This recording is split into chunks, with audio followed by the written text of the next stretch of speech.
హరే కృష్ణ.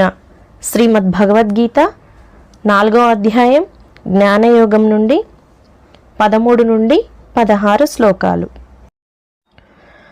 చాతుర్వర్ణం మయా సృష్టం గుణకర్మా విభాగసః తస్య కర్తారమపి మాం విద్యకర్తారమవ్యయం. మరొకసారి, చాతుర్వర్ణం మయా సృష్టం గుణకర్మ విభాగసః తస్య కర్తారమపి మాం విద్యకర్తారమవ్యయం. భావం: జనుల గుణములు, కార్యకలాపముల ఆధారంగా 4 రకాల వృత్తి ధర్మములు నా చేత సృష్టించబడ్డాయి.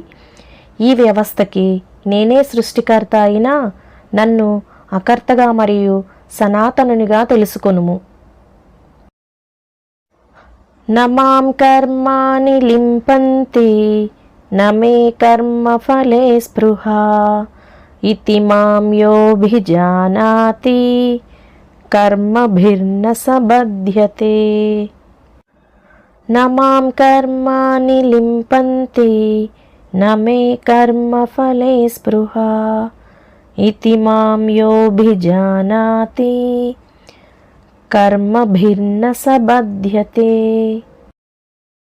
భావం: కర్మలు నన్ను అంటవు, నేను కర్మఫలముల యందు కూడా ఆసక్తుడను కాదు.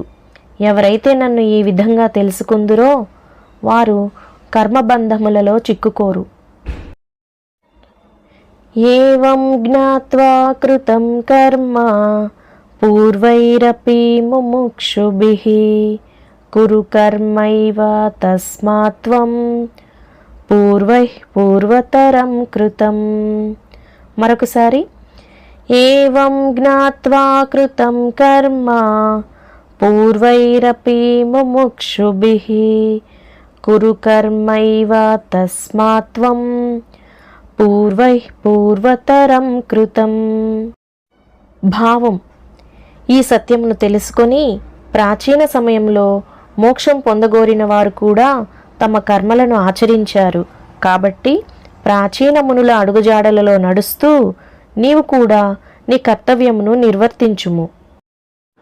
కిం కర్మ కిమకర్మేతి కవయోప్యత్ర మోహితాః తత్తే కర్మ ప్రవక్ష్యామి యజ్ఞాత్వా మోక్షసే శుభాత్. మరొకసారి, కిం కర్మ కిమకర్మేతి కవయోప్యత్ర మోహితాః తత్తే కర్మ ప్రవక్ష్యామి యజ్ఞాత్వా మోక్షసే శుభాత్. భావం: కర్మ అంటే ఏమిటి, అకర్మ అంటే ఏమిటి? వివేకవంతులు కూడా దీనిని అర్థం చేసుకోవటంలో తికమకపడుతున్నారు. ఇప్పుడు నేను నీకు కర్మరహస్యం వివరిస్తాను. దీనిని తెలుసుకోవటం ద్వారా నిన్ను నీవు భౌతిక బంధముల నుండి విడిపించుకోవచ్చు అని శ్రీకృష్ణ పరమాత్మ అర్జునునితో పలికెను. ఈ వీడియో నచ్చిన వారు తప్పకుండా సబ్స్క్రైబ్ చేయండి, లైక్ చేయండి, షేర్ చేయండి, కామెంట్ చేయండి. ధన్యవాదాలు.